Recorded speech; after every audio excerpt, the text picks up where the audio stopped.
a lot of people will like the mop scene from the film because it reminds them of Fantasia. Are there any scenes that you guys favor in the film? Well, I love all the training room sequences, the ones where the Merlin Circle is there and Dave and Balthazar are really getting to learn the elements and the rules of magic. I like those sequences the most for me because I was really trying to say something about teachers and my father who was a professor, and that was where I saw that relationship come to life. What about you, Jay? I have to say, I'm just because I got to, it's every boy's dream is to save the day, and especially a boy as nerdy as me who loves King Arthur, to save the day and to fight Morgana. So the ending's pretty special for me. You saved the day also in How to Train Your Dragon. Yeah, little bit. What about powers? Are there any powers you guys wish you had from the film, or?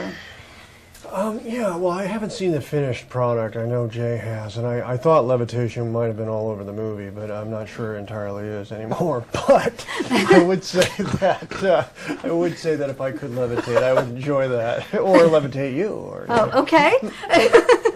I would like to shoot plasma out of my hands. I'm still convinced I can. Okay. So it gets awkward around my living room sometimes. So Nicholas, John Turteltaub is the director on this film. Yes, ma'am. And he directed you in the National Treasure films as well. Yes, ma'am. What keeps attracting you to his films? well, he's honestly Well, you've known him a very long time. Yes, that's for sure. But no, I think he makes movies that are positive. He cares about kids. He has a great sense of humor. What can I say? Do you learn something new each time you work with him? Yeah, he keeps getting better. He just does. He keeps getting better. Yep. And I think National Treasure 3 is in development. Are you going to? I hope so. We'll see what happens. Yeah. So Jerry, you have quite a few films and TV shows that have to do with science. Do you have a personal interest in that field? I do. Well, I love process. I love taking you inside a world you'll never be a part of, and showing you how it works. Now, what was your interest in this film to get it made? Nicolas Cage. He came to me with the idea. He did come to you. He had the idea for the movie, and he developed it with Todd Garner, and he was another producer, and they came to us, and they had a script, and they said, this is something we really love.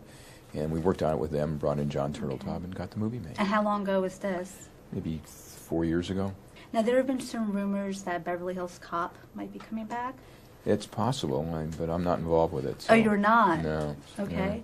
So what are you working on next? We're Pirates of the Caribbean. We're filming it right now. Filming, right? Yeah, we started filming in Hawaii. We're starting our third week on Monday, and Johnny Depp is back along with Penelope Cruz and Ian McShane, and we got 2 young actors that are brilliant. Right. And then NBC just picked up your new drama, Chase. That's right. Can you tell us anything about that? Yeah, Chase is about federal marshals who, are after very, very violent felons, and it's how they get into their lives and how they find them, and it's very fascinating how they use psychology to trap these violent criminals. So Teresa, you're the only one in the film who doesn't have any magic powers. If you did, what would it be? I would like to time travel. I think that would be really amazing. I would probably go back to like the 1960s and go to like Woodstock or something. Would you come back to this century though, or? Yeah, for sure. Yeah, I would jump around to all the different eras and then come back. I'm happy with right now. In the film, you're scared of heights, a fear which you overcome at the end. Mm-hmm.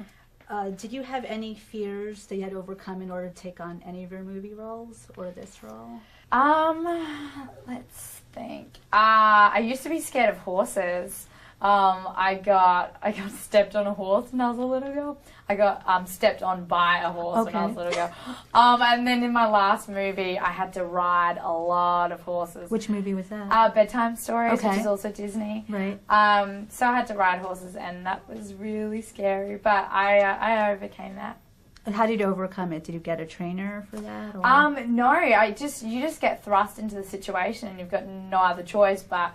You have to get familiar with the horses, and it was fine. I hung out with my little buddy, my little horse on set, and he was so sweet, and everything was fine, so I overcame that. And now I love horses. I've been horse riding a bunch since then. Oh, wow. You play a hip modern-day magician in this film. Yeah. Did you base your character on any of today's popular magicians, like David Copperfield? No, I didn't. I tried to avoid that, because I think that's... it's not really fair to them, is it? So what I did was I attacked people with large egos, and Okay. so that's kind of where as? I went. Yeah, I wouldn't want to drop anyone's name in it, but you've seen people walking around with their hair too funky for their own good, and no need for high-heeled shoes, but they've got them on, you know. Okay. Were they magicians or actors, actresses, pop They're a stars? variant. Kind of rock They're and a roll. variant. Yeah, I mean, you know, the rock and roll thing actually brings me an element of coolness and authenticity, I think, because rock and rollers can do it, and it's genuine. But what I wanted to do was a guy dressing as a rock and roller who isn't a rock and roller at all. He's a buffoon. No, what was your favorite power to have in the movie? My favourite power, they didn't show it, but Drake Stone makes fantastic popcorn. And you eat it afterwards? Yeah. Okay. I spend every day using my magical, you know, from my stone, Right, okay. my Drake Stone. Now, are there any magic tricks you'd like to learn? Yeah, I'd love to be able to saw myself in half. Why is that? I don't know, just be impressive, wouldn't it? Sitting there. Then who would put you back together? Well, I would, because I'm magic. Now, Yes, what are I you am. working on next? I have a film with Robert Redford coming out. Robert Redford directed, called The Conspirators, about the assassination of Abraham Lincoln, more so the trial of that whole thing. And I'm now working on a film called The Veteran, which is about post-traumatic stress and sort of an accentuated version of that kind of thing. Fantastic. John, you have directed so many different films. What interested you in this story? The title, believe it or not. Okay. Just the Sorcerer's Apprentice instantly went, wow, that's Fantasia.